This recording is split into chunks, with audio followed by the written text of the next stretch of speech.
बिस्मिल्लाहिर्रहमानिर्रहीम। प्यारा दोस्तों, तव्हांखे त ख़बर आहे त कोविड-19 जे सबब जे करे असांजी मुल्क पाकिस्तान जे स्कूलनि जी जेका तालीम असांजी मुतासिर थी आहे, उन तालीम मुतासिर थियण जे करे असांजी नसलुनि जो नुक़सानु जेको थियो आहे उहो तमामु घणो ऐं वॾे पैमाने ते थी रहियो आहे। उन हवाले सां असांजे इलाइक़नि में जंहिं बहिराड़ीअ में जिते तालीम पहिरियां खां ई तबाह थियल हुई, उहा तालीम बहितर हथ सां तबाह कई वई आहे। उहे बि बक़ौल कयल आहे त जंहिं क़ौम खे तव्हांखे तबाह करणो हुजे त उन क़ौम खां तव्हां तालीम जो ज़ेवर खसे छॾियो, उहा क़ौम तबाह थींदी।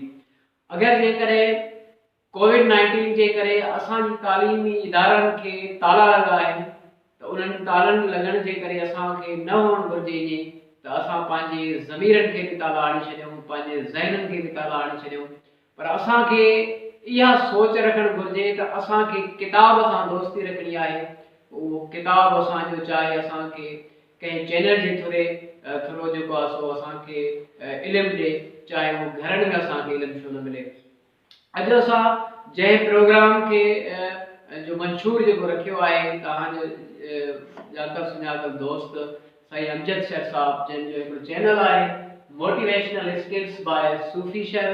इन चैनल मथां जेकॾहिं तव्हां लाभ हासिल करणु चाहियो था त असां उमेद कयूं था त असांजे स्पेशली बहिराणे जे उन्हनि इलाइक़नि खे जिन खां तालीमी बिल्कुलु तालीम खां जेके महरूम आहिनि, उहे घर में वेही करे इहे लेक्चर अगरि जेकॾहिं अटेंड कंदा ऐं इन्हनि शयुनि खे सही नमूने सां सम्झ हासिल कंदा त असां उमेद कयूं था त हिन चैनल जे थ्रू तव्हांखे काफ़ी मालूमात मिलंदी ऐं आसान भाषा में ऐं तमामु सवली ॿोलीअ में तव्हांखे इंशाअल्लाह ताला मुख़्तलिफ़ टॉपिकनि ते तव्हांजा उनवान थींदा।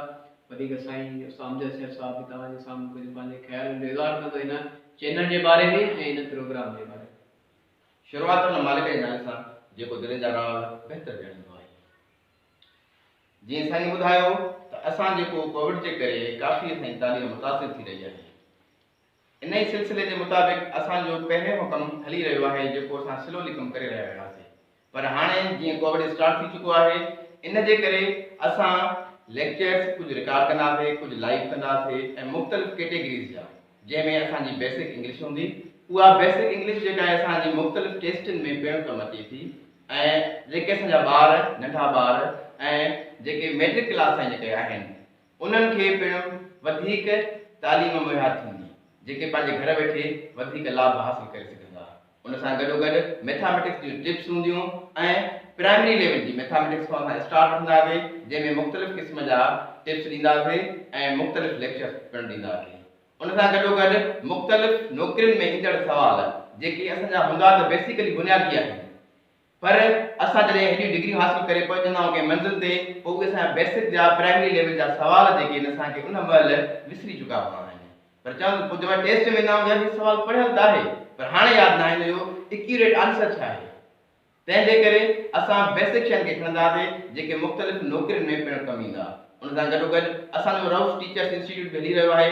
उन मां बि जेके अहम पॉइंटूं आहिनि जेके असांखे मुख़्तलिफ़ क़िस्म जा व्हाट्सएप ते, यूट्यूब ते मुख़्तलिफ़ क़िस्मनि जा असांखे सवाल मिलनि था, टिप्स मिलनि थियूं या जेके असांखे पास्ट पेपर्स मिलनि था, उन्हनि खे पिणु सॉल्व करण जी असां कोशिशि कंदासीं। उमेद कयूं था तव्हांखे असांजा लेक्चर बिल्कुलु वणंदा।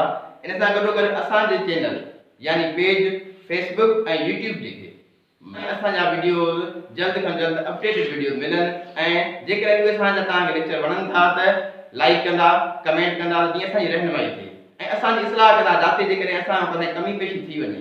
असां पंहिंजी पूरी कोशिशि कंदासीं त बहितर खां बहितर तव्हांखे रिज़ल्ट ॾियूं, बहितर खां बहितर तव्हां ते टिप्स शेयर कयूं, लेक्चर्स ॾियूं। पर जेकॾहिं काई बि कमी पेशी असां थी वञे तव्हां उहा असांजी रहनुमाई कंदा त जीअं बहितर खां बहितर अव्हां ताईं असां मैसेज पंहिंजो पुॼाए सघूं।